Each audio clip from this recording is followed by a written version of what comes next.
Alright, hello everyone, welcome to Hellish Brain Activity 13. Mm-hmm. I got it right, I can't believe it. Today we're talking about Garden of Words, chapters 7 and 8. 7 and 8. I'm your I'm your host, Emilio. These are your co-hosts, Fiora, Aaron, and Rob. Hi. Hi. Well, I'm eating. He's eating. Give us a minute. I'm also eating. What are you eating? They're not. Bagel. No. Funnily enough, I am not eating, despite the conversation we had about 20 minutes ago. I don't believe that Aaron's eating. I never eat. I've Only never cooked. seen her eat a bagel, so I don't think she has bagels. I agree. I have bagels. I don't know. It's pretty easy to lie Uh-huh. about. Like I can just say I have bagels, but I don't have bagels. See how easy that is? Do you have bagels? I don't have bagels. I guess it isn't easy for you then. It is really easy for me to say that I have bagels. Then say it, if it's so easy. I have bagels. No, you don't. You're right, I don't. I do not have bagels either. I have street waffles though. What the fuck is that? They're like waffles except Panu eats them. Uh-huh. Right. They are German caramel waffles. Caramel. That sounds awful. Alright, anyway. Yeah, we read chapters 7 and 8 of Garden of Words. Last time we saw what do we have? Oh yeah, we got background info on Yukino and her ex-boyfriend in the last chunk we did. Yukino is like extremely mentally ill and also physically ill, but not as extremely. This time around we get a chapter from the perspective of the woman who ruined Yukino's life, and back to Takao. I didn't particularly enjoy these chapters, I'm not gonna lie. How about you guys? Well, I do feel like, in retrospect, the chapter was from the perspective of Ito, was the gym teacher guy was kind of, it felt unnecessary. Yeah. Yeah, with the context of like these other two, it's like I'm not sure what we really got from that. Because he just goes over like the like how Yukino like got sick and stuff and what happened to her. But we get a lot more detail on that from the Shouko chapter. Because yeah, chapter 7 we follow Shouko, yeah. Yeah. Chapter 7 we follow his character Shouko Aizawa. Aizawa, yeah. Yeah, and she's like this high schooler who is sort of gay and sort of fell for Yukino and then was kind of pathetic and stuff for like this random guy, and then like the guy was a piece of shit because you know he's a guy, and then Shouko like blamed it on Yukino and then started rumors about Yukino, and that got her like harassed a fuck ton and driven out of the school. And we Not only learned that, but she basically got her mum to spread rumors, which I just feel like is properly demonic. Oh yeah, that too. I really don't like Shouko. That was part of the reason I did not enjoy reading these chapters, because I don't like this character like at all. To be clear, I actually sort of understood that their background is just like they didn't actually used to be a massive dickhead. It's just they repressed and then became a massive dickhead. Yeah. So it's not like the whole chapter was unpleasant to read. It just became unpleasant by the time it was like, yo, this teacher is being harassed just because some city lovebird decided she was like salty enough to get her basically fired. Yeah. I do want to say, even though this is a fictional character, I couldn't help but notice that it was an instance of a bisexual woman deciding to date a man and it ending very poorly for not only her, but other women around her. Right. Many such cases. But yeah, so like, when I was reading it, at the time there was something that was like, something bothering me, like some IRL stuff. It was really minor IRL stuff, but it like kind of it compounded with the tone of like the second half of chapter 7, and made me really like not want to keep reading. And like I don't know, I think it affected how I went into chapter 8 too, because I walked away with like nothing to say about chapter 8 really. Hmm. Yeah, so these are just not very fruitful chapters for me. I mean, I like that the story is like going somewhere, or To To me, I me, like, it mean, still just feels very fragmented, though. yeah, it's fragmented, of course, but It doesn't really have a coherent structure to it. yes, I don't mind that. I suppose in that way it is like a garden. Yeah, I just like how we have like this like big whole situation, um, instead of just these characters just existing, and occasionally like encountering each other. I mean, do we have a situation though? Yeah, we got the I whole Shouko, Yukino, um, Ito, and the guy. What's his name? I want to say Makino. Mhm. Yeah, they all and Tako, who's involved in this through Yukino, and Shouko, and like it's just like this whole big thing about people just fucking up and um not really knowing what to do about it, and getting in too deep with stuff, and also we importantly see like Shoko like um later on she says that she doesn't like blame the guy Makino because like even though like he's like she doesn't blame him too much because even though he's just like not a cool dude, to put it mildly, to put it like mildly. at the end of the day, you can't really do anything about it except like just move past him. Yeah. I mean, I don't know. The thing is, for me, is that I don't know if I would say that like this us learning about the situation is us having one in the story, because it feels like it's pretty much like resolved. Especially considering that we have like 2 normal chapters left and then an epilogue, and that's it. It's like we see Ito, like he goes up to Shoko and he mentions that he feels like by helping her in some way, he can um make up for how he treated Yukino during her situation. And it's like that's neat, but I don't see how we could like see that play out in any meaningful way when we have 3 chapters left. And at this point, Yukino's already like quit the school and everything. So it's like it feels like that situation is over. I don't think saying that that is the situation that we have in the story now is like accurate. I wouldn't say that. I would say that like the wounds are like kind of scarring over, but like they're not completely closed yet, and there's still like time to resolve things in a better way than they are now. What do you think can be resolved within the next 3? I think Shoko can talk to Yukino, and just apologize and like just come clean about the whole situation. I think Yukino can like be less of a like just have her condition improve in general in life because she's going through it. I think Takao can also improve his condition because like he's also like struggling in high school, and of course like the alienation from like the other kids when he hits Shoko is only adding to that. Um, I think Zhao Feng can come back and be like a millionaire or something. In 3 chapters. Yeah, of course. What do you mean, of course?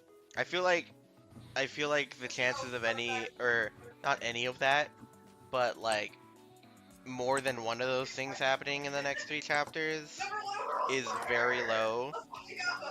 Jesus Christ, man. Uh, Anyway, I think the chances of that happening are pretty low, especially because of like the general pacing of the story so far has been like we really only get to see like one big thing happen a chapter, and that's if we're lucky. Like chapter 7 was all Shoko and the high school thing, and then chapter 8 was all Tako and Yukino meeting up in the garden again. you know, and that's not even to mention the fact that our primary like story thing being Tako and Yukino also needs to resolve itself in a somewhat complete way within the next 3 chapters. So that Emilio doesn't think Makoto Shinkai can do it, but Makoto Shinkai can do it. it's not about whether she can do it, it's about should I expect her to do it considering the pacing of the rest of the book. And I'm It's a sorry. guy. Oh, it's a guy. Yeah. Okay, I don't expect him. He changes everything. Yeah, Right. I feel like you told us this last time when we mentioned Yeah, the he thing. did. Yeah, yeah. But yeah. Frankly, I think that the story's pacing is gonna like my opinion of it is gonna take a massive hit if more than one of the things you just listed happens within the next 3 chapters.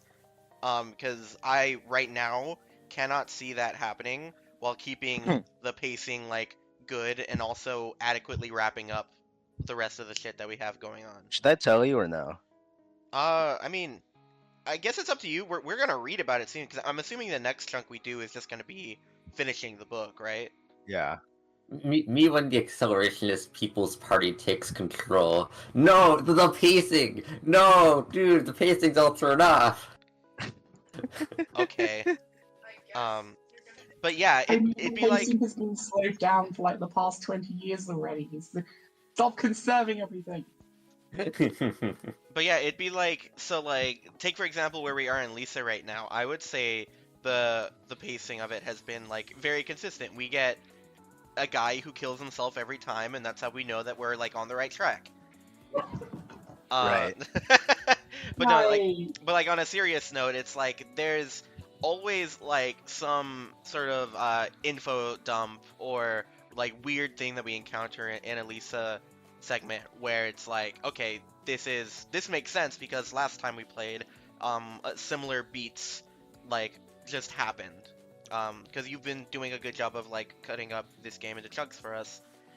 Yay. And it'd be really, really weird and jarring if like we have only 2 chunks left and then like 5 billion things start happening and then the game's just over, right? Because like yeah, it should ramp. I'm expecting it to ramp up like soon because even though the pacing has been consistent for what the game is, what the game story seems to be, there's still a lot that just like hasn't really happened that I'm expecting to see.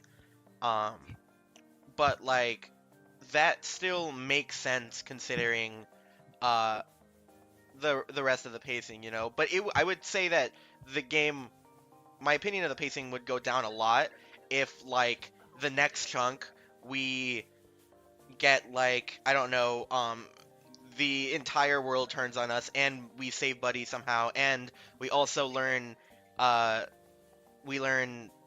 like everything about Lisa and we learn what happened to Brad's dad and all that happens in like one chunk and then the story ends. I'd be like, okay, well that's you should have the creator should have sprinkled that elsewhere or at least given themselves more time to reach that conclusion, you know?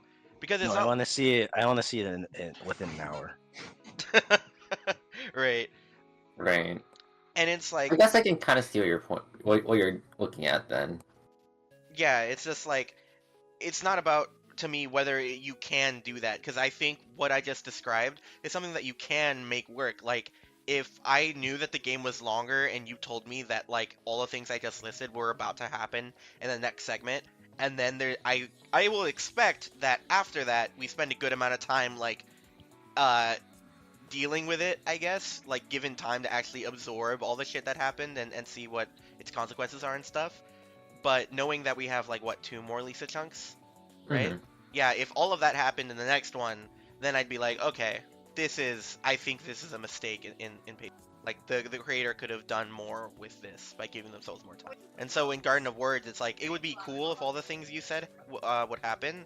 Like I don't disagree with that. I think all of those would be nice to see in the story. I don't think we will. What is she doing? Yeah, I don't know. Um, but yeah, I was gonna ask earlier, how do you guys feel about Shouko? Because like I said, I really don't like this character. I find them like extremely unsympathetic. She's just like me. Well, I mean, she Right. was. It's almost like she wasn't made to be unsympathetic. because, well, she tried being a sympathetic person previously. And then, of Yeah. course, it really just wasn't giving her happiness because of her surroundings. And so she decided to take the easy way, Right. in a way, and effectively discarded her entire identity just for that. Yeah, I think Which was creating what is the Shouko we know, which is incredibly vile. But Shouko does, in fact, regret those moments in the Yeah. end. I mean, It's just that period of teenagehood when you just sort of want to fit in so bad. Mm-hmm. yeah. You forget to realize what's good and what's bad. Your sense of morals just warp. Yeah, I agree with you. I think the thing for me why she like remained unsympathetic is that like I don't know. I guess in general I'm not super sympathetic towards people doing super terrible shit and then feeling bad about it afterwards. Mm-hmm. Like it's a good step. Like they'd be worse if they didn't feel bad about it, but I'm not inclined to feel so much more sympathetic for them that I no longer dislike them, you know? Like it's definitely a point in her favor that she feels bad. But another thing I was gonna mention is that like we see a few moments towards the end of chapter 7 where she thinks about like what she's doing and thinks about how she could like make it better. The two instances I'm thinking of in particular are when Takao confronts her and when she meets with her old friend from middle school. I don't remember his name. It was like this long name. It started with a T or something. I don't remember exactly. You can call her. You can call him like a Teshi. Oh yeah, Techi. Techi? Yeah. Okay, yeah. So when she like sees him again, and I don't remember exactly how it goes with the Takao one, but she like feels she remembers that feeling of wanting to be like taken away from here, and it seems like it's going in a good way, but then she just says something really like fucking nasty to him regardless, and she sees Teshi again, and she like reminisces about their friendship and stuff, and then she still like calls him a creep and tells him to fuck off, you know. Yeah. So it's Yeah. like those two instances in particular where I was like, oh, okay, so we're just not gonna see this character do better. Like, just feeling bad for bad shit you've done and being aware that it's bad doesn't really mean all that much if you're just not gonna put in the effort to do better. And it seems like she's just not. It seems like every time she's given an opportunity, or not every time, that's not fair. We've only seen two instances. But in the two instances she's given an opportunity, she not only chooses not to, but what she ends up saying is like actively bad. She's not like Mm-hmm. apathetic or neutral or whatever. It's like, no, she's just being a bitch. So like, yeah, Yeah. man, I just did not like her. I guess I appreciate that there's a chapter focused on her, so we have a better perspective on what happened with Yukino. Um, but yeah, no, I just it was hard to get through. Yeah. But get a bit more into what actually happened in 7. So let me see. We start off with Shouko when she's like what in middle school or the Yes. yeah, and I don't know. She's like this. I think she describes herself as like pudgy or something. Mm-hmm. So like, yeah, no, she's just not very confident in herself. Her appearance rather, which is something I can sympathize with. Like especially at middle school age. Like Oh, yeah, definitely. you're like halfway between a kid and someone starting puberty. So like Yeah. you feel like you look all sorts of fucked up. Um. And also, middle school kids kind of suck. Oh yeah, middle Mm-hmm. school kids are Absolutely. assholes, dude. All the You know, guys. middle school kids assholes. Like middle school in general is just something that everybody regrets. Okay, I wouldn't say that. I have not I met a single person who has actually liked middle school. I like middle school. That's because you're autistic and all your friends are autistic. I like middle school. Why? That's a good question. I guess like I'm okay with talking about this on the pod. As I get older, I realize that from the ages of like 11, 12 to like 16, I was severely mentally ill. Hmm. Maybe not severely when it was like 12, 13, but like I definitely was. I was like always unhappy. I hated the roles that I was forced to take at home. I hated how those roles affected my ability to like maintain friendships outside of school. Because I've never really struggled with like making friends at school. I think I've just always been an easy enough person to talk to and someone who finds it easy enough to talk to people, where that's like never been a big problem for me. But didn't get to have like super strong connections the way that I do now because I was just kind of limited to only existing between the space of school and my own home. Like my family never really let me have friends over, and I was never really allowed to go anywhere. Uh, so that affected my happiness like a lot. And then as I got older, there was this more compounding shit that made it worse, like losing my first love, being homeless. One of those definitely affected me more than the other, and I'm not saying which. uh, but uh, but like middle school itself was like not intensely regrettable to me. Sixth grade I spent in a different state, so I don't Hmm. even really think about that. But like seventh grade is when I met the first person I ever fell in love with, and like she was my best friend like immediately. And not only that, but I just had a lot of good friends from that time. Like there are people from middle school that I still keep in contact with because they were good people, and there are people from middle school that I don't have contact with anymore that I wish I did. I had this one friend that I made, his name was James. I don't remember the rest of his name. But yeah, no, he was like this really cool dude. He was like the first guy I remember meeting that was my age and not a little bit of an asshole. You know? Like he just was a cool dude, and we were really good friends, and we kind of you know, we didn't even really like grow apart. We just fell out of contact once we left middle school and stuff. But I think about him often. He was a really good friend to me, and I hope he's doing Hmm. well. And it makes me sad that I didn't get to like stay in contact with him. You know, uh, but there are just a very small handful of people from that time in my life that are so important to me that I can't like really call middle school a regrettable time. And not only that, but I met you guys when I was in middle school. Yeah. So, I still can't believe that. Yeah. right, because I'm in college now. But yeah, no, I mean like it was as regrettable as almost every other time of school in my life, I would. And To be clear, I will have to say that the first half of my middle school life was alright, actually. I don't think I particularly hate that. It was more just. I ended up retroactively hating it because of the second half, which I fucking despise several due to several issues of basically me being a cringe teenager at that time. Hmm. And also that it was sort of like the end of my gifted kid era by that point. The first one, at least. right.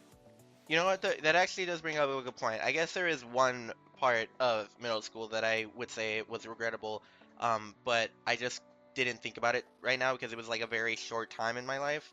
That time period where I was like binge watching feminazi cringe compilations and like an Oh, God's sake, everybody's gone through that, I swear, at least once. I yeah. didn't. Luckily I for did. me, it was only like a summer, like literally 2 months, and then I realized that that was really stupid, and then I became super based forever. But Right. but yeah, See, like for it. me that stuck around for like a few years, sadly. I wasn't like super into it, it was more just like, oh yeah, this sort of. I kind of avoided the compilation. It was also I saw around that area of content. And then I Right. realized that was fucking stupid. Yeah, I think what it was for me is that like the deeper I got into it, like on YouTube, the more I started realizing wow, a lot of these people are also like massive racists. Yeah. And then I started like doing more research, and I'm like, oh wait, these are just like making good points. The feminists, I mean. So yeah, like there is that. I would say my biggest single regret was actually telling like a girl I knew that was like a year younger than me that maybe she should reconsider what being a feminist means. I think yeah, definitely that because I was just being very stupid. Hmm. It definitely took me until after uni until I got rid of that. It really took me a really long time. Yeah. Then I started realizing, hey, wait a minute. There's a lot of stuff I've been repressing here. Yeah. Right. Yeah, it's just I think with a I lot of was that never stuff, really good at this masculinity thing. yeah. I think with a lot of stuff like that, it's like you kind of have to just hope you notice some weird shit and don't look past it eventually. Because yeah, it's like I often think about how much worse I could have been as a person and how much harder it would have been to unlearn all that. But like, Mhm. it happened for a summer, and then I realized, wow, a lot of these people are racist. And then I started reading HPMOR and Rationality A to Z, and I'm like, wow, they're also really fucking stupid. I'm glad I'm not that anymore. Right. I sort of half knew they were kind of stupid, that they were stupid, but like, merely because of my surroundings, I was like, maybe this shit might go a bit too far, and it's like, no, it hasn't gone far enough. It really hasn't gone far enough. Right. Also, Aaron, you said right in a way that I resent. Okay. It sound I know that whenever I say that, it sounds like I'm just chilling for Yudkowsky again, but like no, unironically, I do think I'd be a considerably worse person if I did not read either of those books when I did. Hmm. Like Harry was a person. Harry started out as a person I wanted to be and ended as a person I knew that I needed to be better than. Hmm. And I think that has done a lot of work towards making me a good person. Hey, Robert, do you feel the same way towards, or a similar way towards any characters in Garden of Words? I feel like I kind of related to Yukino a Hmm. bit. Well, just like her situation, not like her past. Well, what exactly about it, if you don't mind? Um, just like knowing I'm supposed to be doing things and then not doing them, and then Yeah. uh stuff like that, basically. Yeah, yeah, I feel that. Hmm. I fucking hate executive dysfunction. Dude, every time I think about how fucked up it is that we have to deal with that, I'm just like, man, we need meth. We do need math. We would be fucking so crazy if we could just do the things we want to at will. I resent every person who does the things I do and isn't neurodivergent and is worse than me.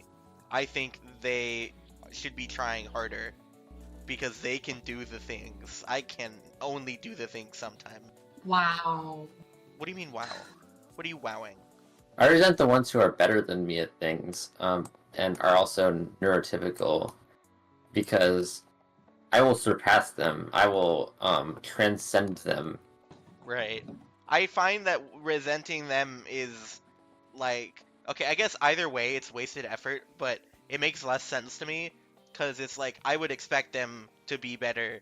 Because if I expect myself to be better, if I was just able to do whatever I wanted when I wanted to, then like I expect people who don't have that hurdle to be better. And then the people who like aren't but claim that they care about it, it's like you upset me. Where's your conviction? Where's your drive? No, what you need to understand is that most people are just gonna be bad at things. Like, that's how things work. My Is that how drive things is in work? reverse gear for the record. Actually, everyone's gonna be bad at things. No one's good at things. Okay. I drove off when I was 14 and I just... Hmm. Where were we in the story? For lore. So true. I think we were literally at the beginning of chapter 7. Oh god, this is gonna be long, isn't it?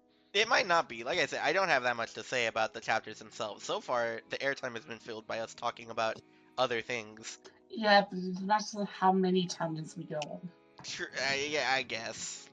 Anyway, I pulled out this line where Shouko says that she hated the social system that said she could never be happy unless she got married to one of those boys. So she was already done with the majority of the world. She sounds just like you, Aaron. She is just like me. It's crazy how often this has been happening in all the pieces of media we've been looking at. I have found more ways to relate things to you than anyone else. Right. But yeah, this line I pulled out because one, she does sound like you, but two, she does all this shit for a boy later. I fucking hate it. Women. Shut up. And then yeah, I noted that she's very focused on appearance, which yeah, that comes up a lot. Like after she leaves middle school, she has this whole thing where she's like having a makeover and improving on her appearance and stuff. And it leads her to be very unfulfilled, I think. Absolutely. Especially when she's with what's his name, Makino. Yeah. Yeah, especially when she's with that dude. Cause I guess we'll get to it later. But yeah, there was one line that I knew was necessary, but I still like I didn't like that it was necessary, if that makes sense. Where she's like, I think it's still summer, and she's like dyed her hair or something. She's trying on this like new outfit, and then her brother comes in and is like, "Oh, maybe you're not adopted," because it's established earlier that like her brother kind of just rags on her a lot, and she says, "I didn't like the way his eyes wouldn't leave me," and I'm like, "Yeah, Oh yeah. right." Yeah. And then yeah, I don't remember anything that happens after that point, until we get to Shouko meeting Yukino. And it's funny the way she describes it. She's like, and then I fell in love, and then like, oh, I this just occurred to me. I like the contrast between Shoko's appreciation of Yukino and Ito's. Like, Ito's felt like extremely surface level based on attraction, and then it's like when Shouko is talking about Yukino, she specifically notes that it's like I didn't even like, want her to touch me or want to touch her or anything like that. I don't know. I don't know what she says after that. But I like that part. I like the contrast. She just wants to like to be her, I guess.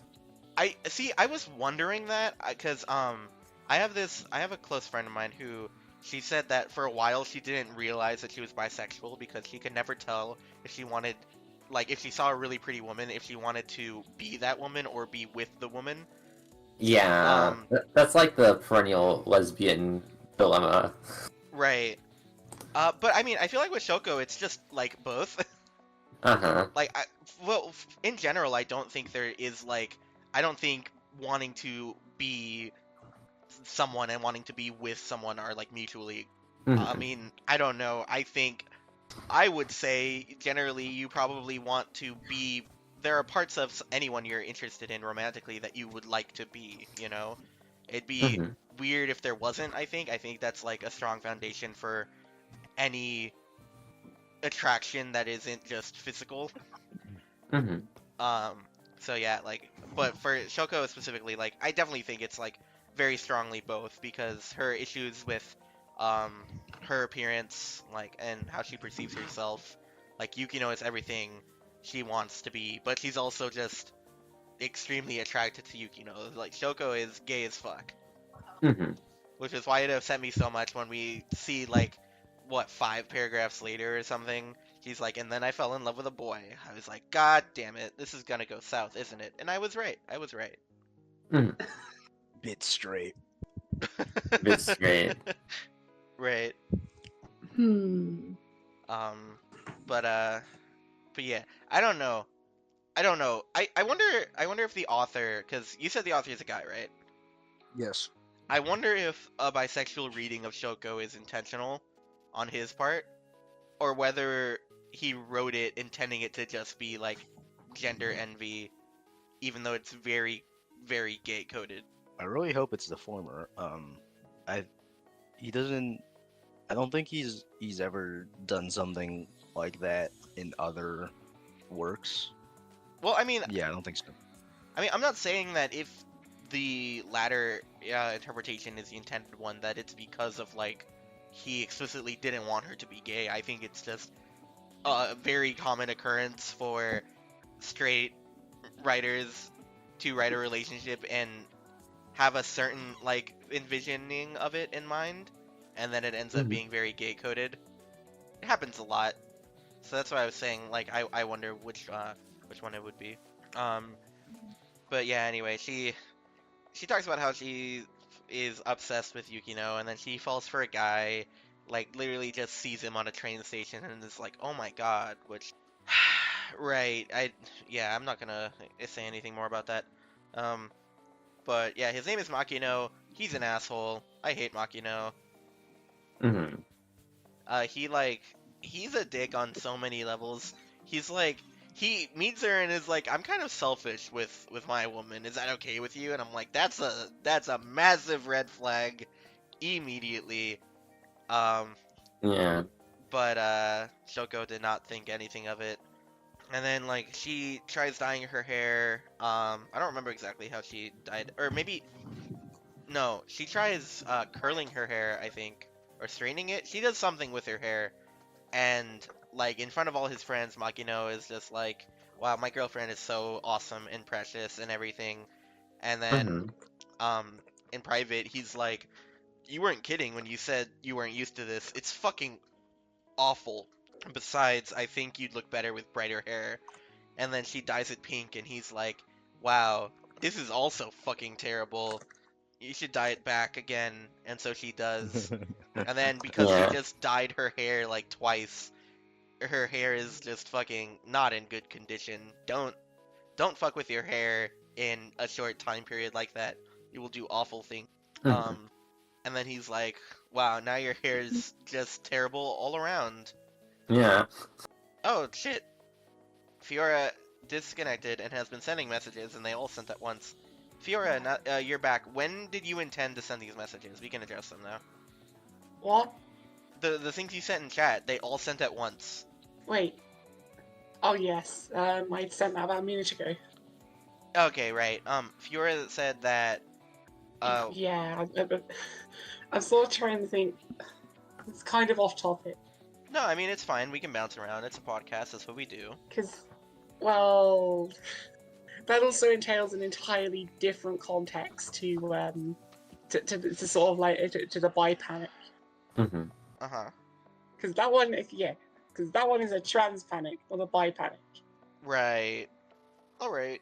I guess we'll. Move There's on like some that are unclear, and then there's one that is like very, very, very clear. If it's like, yes, I wanted to be this person. But in fact, Mm-hmm. I feel like there was a dynamic of the fact that we both wanted to be each other. Funnily enough, I feel like that's just come true. Right. Okay. I guess back to Makino and his bullshit. So yeah, he's like, "Wow, Yeah. your hair is just terrible all around now," and she's just like, "Oh, my bad. I'll do better." And it's just, I'm sorry.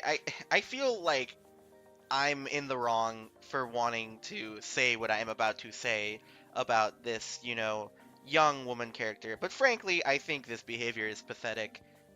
Mm-hmm. She needs to do better. Like, he's literally just a guy. She should Yeah. run him over with a car. Bees. If I speak, I am suspended 6 months. That's what I'm saying.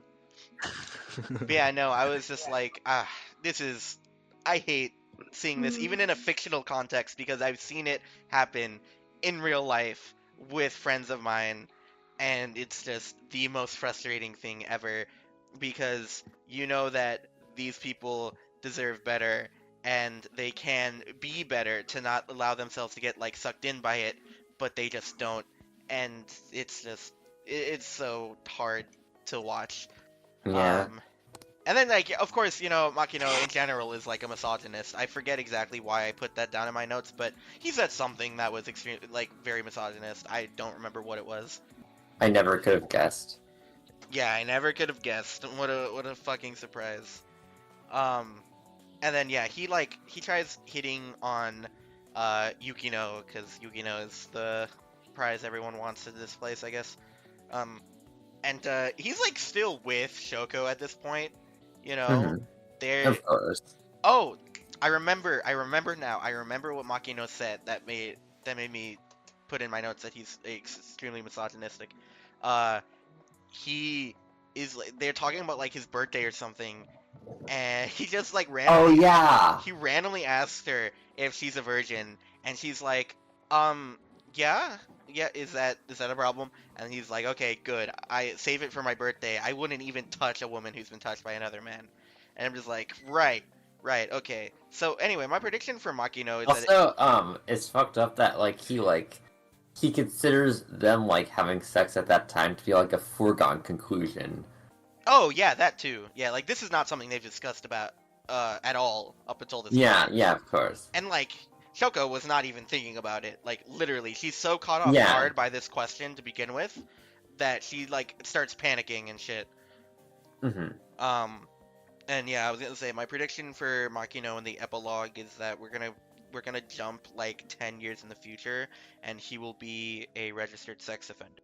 Mhm. And that's really the best outcome we could hope for, unless in the next chapter he dies.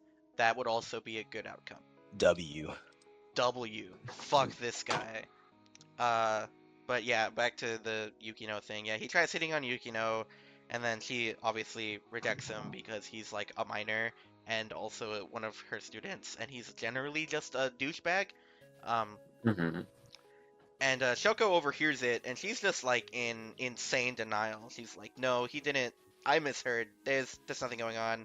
And then she follows Makina, and he talks to his friends about it, and he's like, "Yeah, she didn't say yes, but she'll fold eventually. You know, she's at that age. I've heard they're all slutty at that Yeah. age."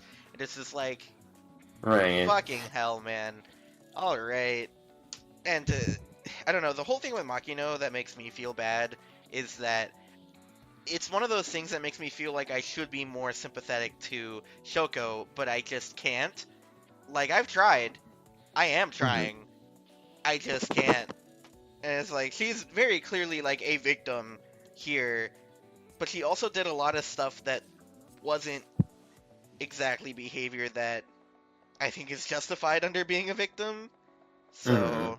So yeah.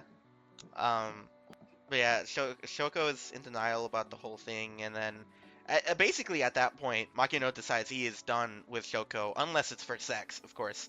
Um, Yeah. and she just is rolling with it, despite the fact that he's ignoring her and doesn't like to be seen with her. And it gets to the point where she's like going to his neighborhood, trying to see him and hang out with him and talk to him and stuff. And he threatens to report her as a stalker to the police. Uh-huh. And it's super fucked up. Obviously that's fucked up, but it's like an extra layer of fucked up because he sees her, tells her, "Hey, follow me," walks her to the police station, walks in, and is then like, "Yeah, I'd like to report a stalker." It's like, Oh dude, my god. what the fuck is wrong with you? Jesus Christ. Um, but yeah, then Shoko has a breakdown, and because she's already let herself be sucked in so much that there's no way this teenage mind is going to reconcile with the mistakes she's made and how wrong she was about this person that she cares about.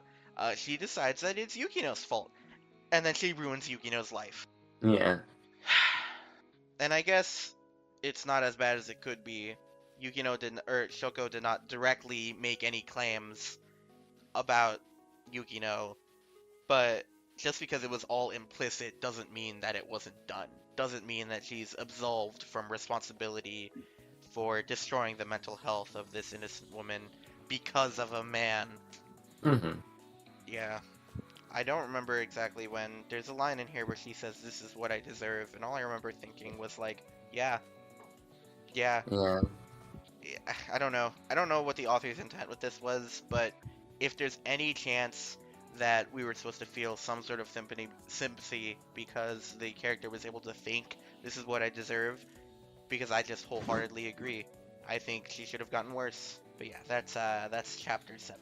Mhm. And then we go into chapter 8 and we're back to Takao. Thank fucking God. I don't remember much that happens in this chapter. Like I said, I read it. I didn't think much of it. Not because nothing happens. I guess I just wasn't in the right headspace when I was reading it. Um, I do remember. I have a note here that says Taco is way too focused on the feet stuff. It does indeed come up again.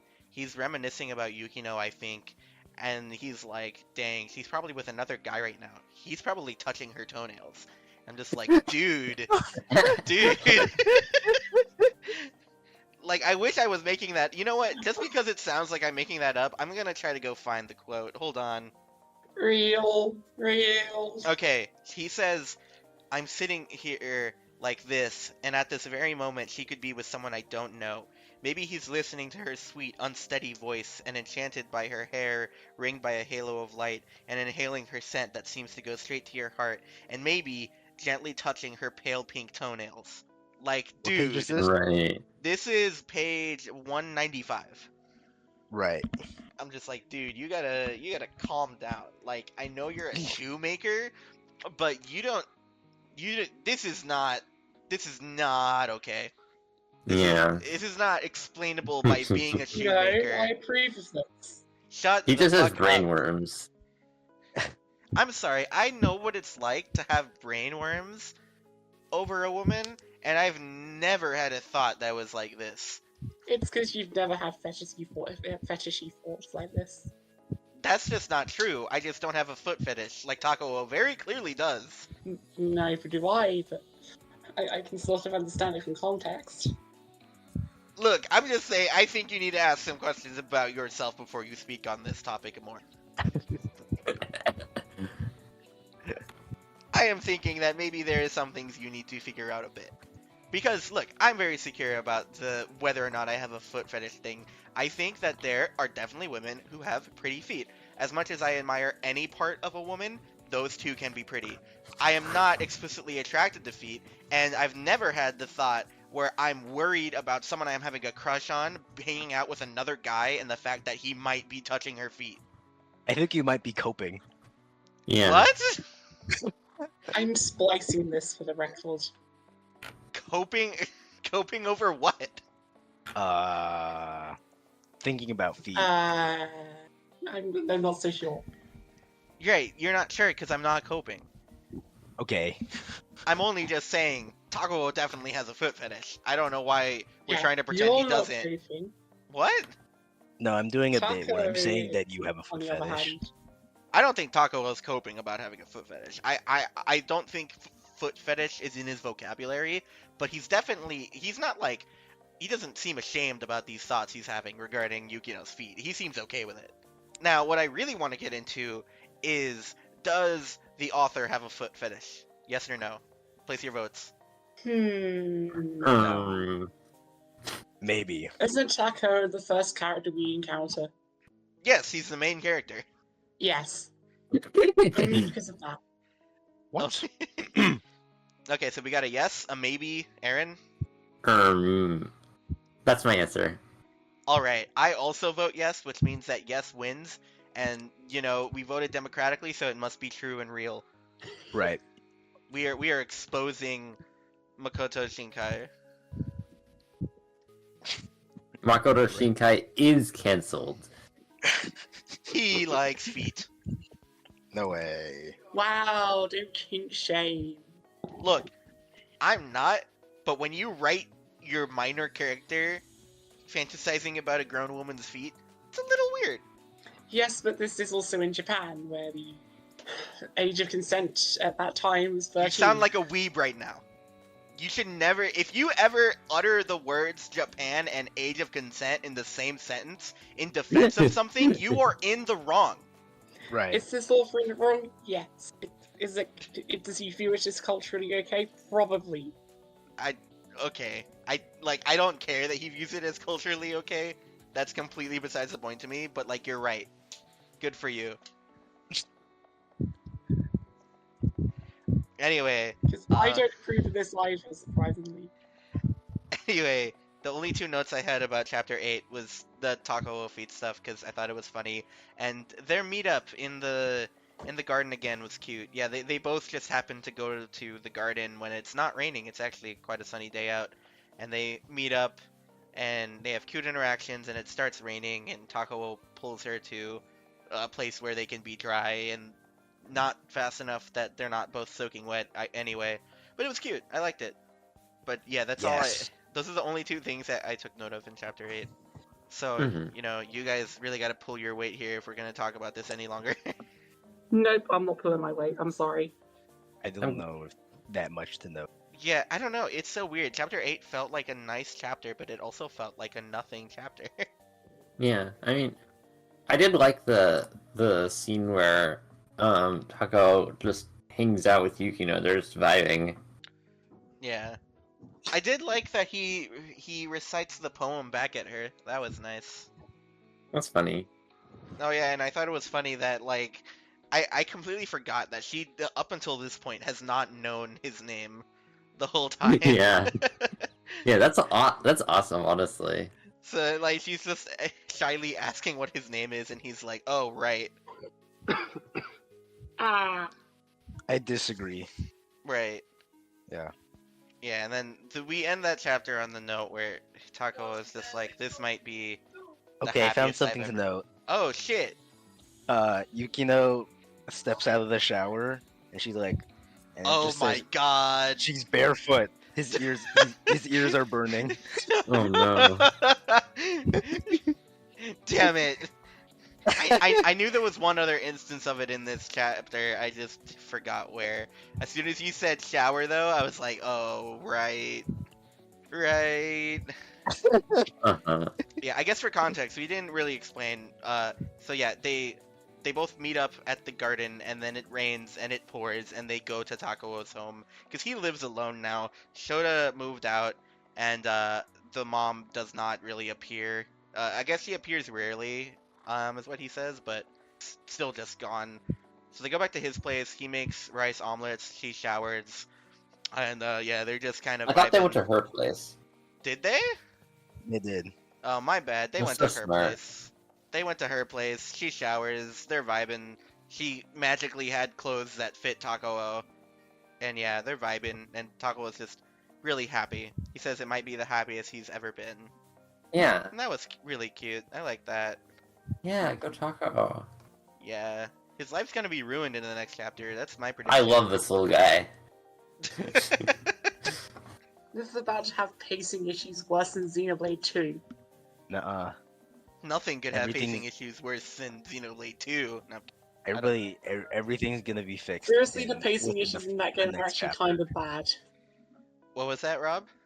Everything's gonna be fixed within the next chapter, and then the last chapter is just gonna be like an epilogue, like 10 years later. Is the last chapter the beach episode? Yeah. Okay, so the next one was the tournament arc then. Right. Yeah, we're gonna get. Another tournament arc. What do you mean another? He's gonna compete in like a. He's The gonna Shogi Championship. yeah he's gonna compete in the Shogi Championship, win 1 million yen, and then be able to pay for his shoemaking college. Wow. And he'll make a shoe, and then 10 years later, he'll be on the beach, and he's like a successful shoemaking CEO. Wow. He'll be a CEO of a And then shoemaking he sinks company. into alcoholism again. The fucking the last line is gonna be something like, well, Taco's gonna be like talking to Yukino. He's like, all right, well, I better get back inside. Adidas isn't gonna run itself. And that's like the last line of the book. That's the last line of the book. Sponsored by Adidas. No, the funny part will be it's sponsored by Vans. What? Yeah. Oh yeah, it's painting Adidas in a bad light by saying that the CEO was obsessed with feet. No, maybe Yeah. that's a good thing for a shoemaking company. That's a good point. As long as it doesn't reflect in who they hire, I don't want to be buying shoes and have the guy be like, "Hey, Aaron, can you do that? Can you do that impression you did last episode Of who? of you were like making fun of how Taco would have asked to see Yukino's feet." Oh, Oh my lady, god. could I have Really? methinks? Could I have just a little sniff? Yeah, I don't need people who sound No. like that measuring my feet when I'm buying shoes. I'm sorry. I'm sorry to all our viewers. I'm atoning. I'm being better every day. Right. Right. Yeah, I think your impression was better than last time. That isn't what I wanted. Oh, but you're getting better. Great. Anything else about chapter 8? Like I said, I'm kind of out. Not a lot. Okay. Then something I guess I want to like touch on again. Well, why do you think that we were given the Ito chapter when we were gonna get the Shouko one like right after? Because I really don't know why we got that. Like it doesn't make much sense to me. I feel like we got more context about Yukino from the Shouko chapter, and like I don't know I don't know why that guy's there. I guess it's nice to have like another person's perspective on Yukino, and I guess we're supposed to see that like she just kind of entraps many of people, but True. but like other than that, I don't know what that chapter does. Also, I cheated a little bit by looking at the chapter names. I think chapter 10 is Takao's mom. Nuh-uh. Are you gaslighting me? Yes. Right. So yeah, what do you think's gonna happen in the Takao's mom chapter? It's a prequel. I really hope that's actually damn. I don't know how I feel about that. I have been curious about what the deal with like Takao's mom and Takao's father was, so I kind of want to see that. But It's gonna be about how Yukino gets it and traps in Right. right, that. It's like, I know Yukino's older, but he's not that much older. Yeah, but it'd be funny if you know. Yeah. Also, Aaron, apparently Takao's mom, if this is her name, is one letter away from being Reimu Akizuki. I disagree. Right. What do you mean you disagree? I agree. I didn't hear what you said. Right. My bad. You don't get to, though. I'm not telling So you. stupid. I'm not telling you. You don't deserve it. Soy egg. Me when I'm a soy egg. I'm sorry. The soy of the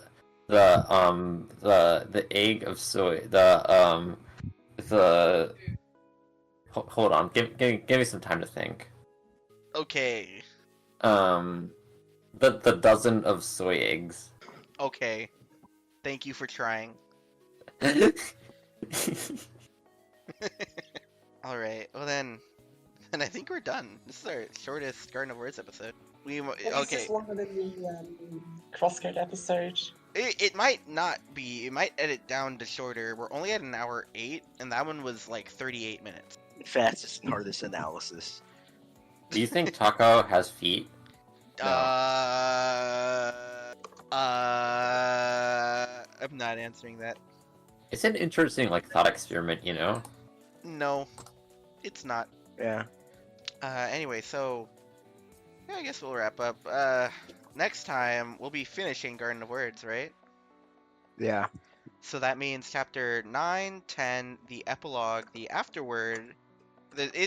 I'm doing the ebook. There's an afterword that it says essay, Noriko Kanda, and Yen newsletter. Are we reading the last two things as well? I think so. Okay, so just like everything that is there. Yeah. All right. Is that the same across the ebook and the PDF, which I'm assuming everyone else is using? I don't think there's a PDF. Oh, okay. Never mind then.